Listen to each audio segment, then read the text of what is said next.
नमस्कार। आप सुन रहे हैं कहानी गोल्ड। आइए सुनते हैं पूनम अहमद जी की लिखी कहानी मैं जलती हूँ तुमसे। विपिन और मैं डाइनिंग टेबल पर नाश्ता कर रहे थे। अचानक मेरा मोबाइल बजा। हमारी बाई लता का फोन था। मैडम, आज नहीं आऊंगी, कुछ काम है। मैंने कहा ठीक है, पर मेरा मूड खराब हो गया। विपिन ने अंदाजा लगा लिया। क्या हुआ, आज छुट्टी पर है? मैंने कहा हाँ।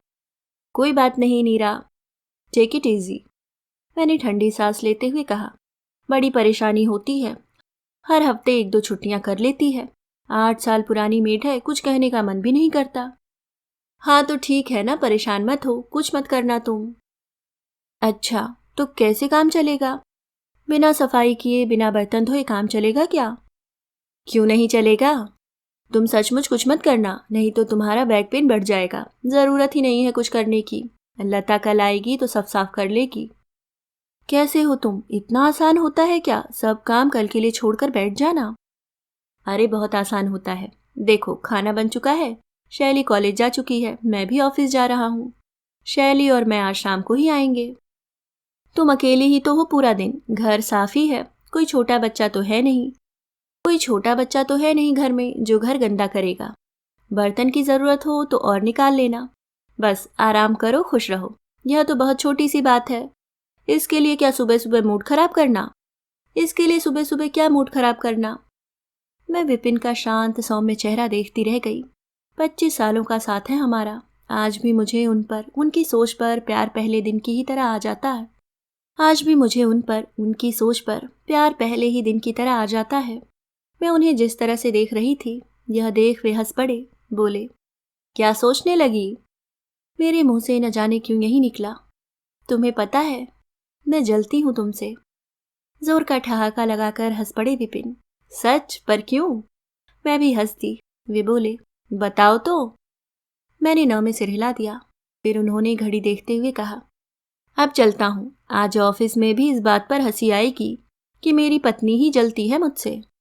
भाई वाह, क्या बात कही। शाम को आऊंगा तो बताना। विपिन ऑफिस चले गए। मैंने घर में इधर उधर घूम कर देखा। हाँ, ठीक ही तो कह रहे थे विपिन।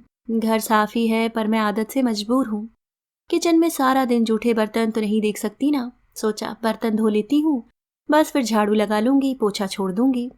काम करते करते अपनी ही कही बात मेरे जहन में बार बार गूंज रही थी। हाँ, यह सच है, कभी कभी विपिन के सौम्य, केयर फ्री, मस्तमौला स्वभाव से जलन सी होने लगती है।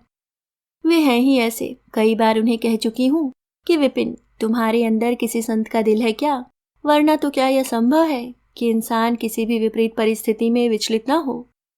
ऐसा भी नहीं कि कभी उन्होंने कोई परेशानी या दुख नहीं देखा। बहुत कुछ सहा है, पर हर विपरीत परिस्थिति से यूं निकल आते हैं जैसे बस कोई धूल भरा कपड़ा धोकर, झटक कर, तार पर डालकर हाथ धो लिए हों। जब भी कभी मूड खराब होता है, बस कुछ पल चुपचाप बैठते हैं और फिर स्वयं को सामान्य कर वही हल्की फुल्की बातें।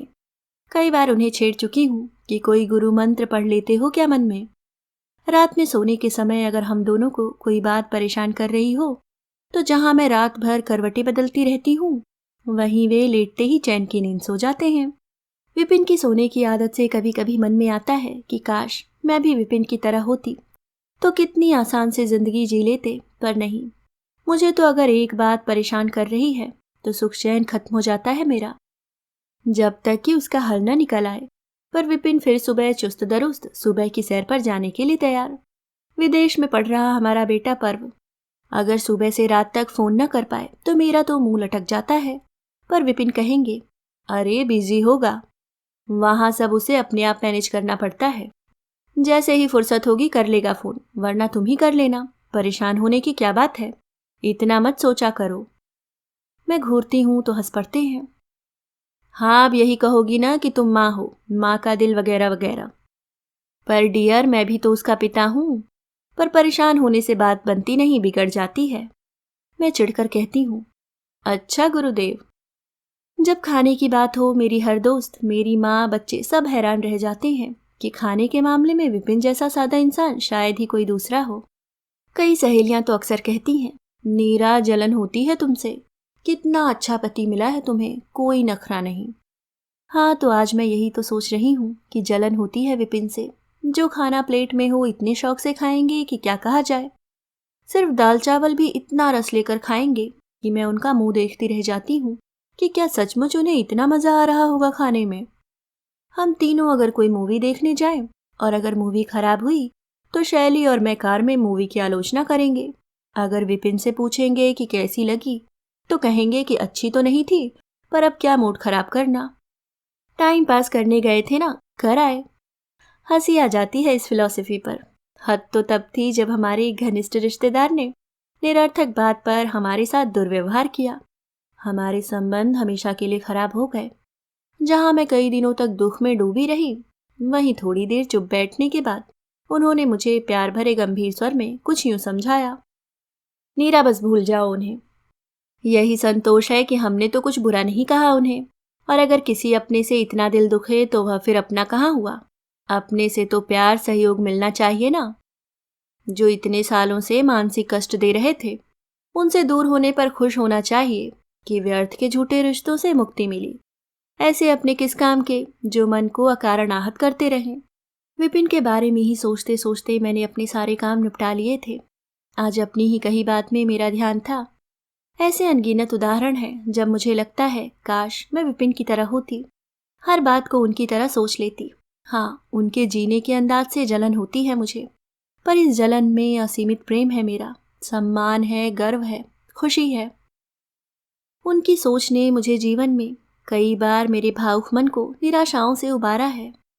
शाम को विपिन जब ऑफिस से लौटे तो सामान्य बातचीत के बाद उन्होंने किचन में झांका तो हंस पड़े। मैं जानता था तुम मानोगी नहीं, सारे काम कर लोगी, क्यों किया ये सब। जब जानते हो मानूंगी नहीं तो यह भी पता होगा कि पूरा दिन गंदा घर मुझे अच्छा नहीं लगता।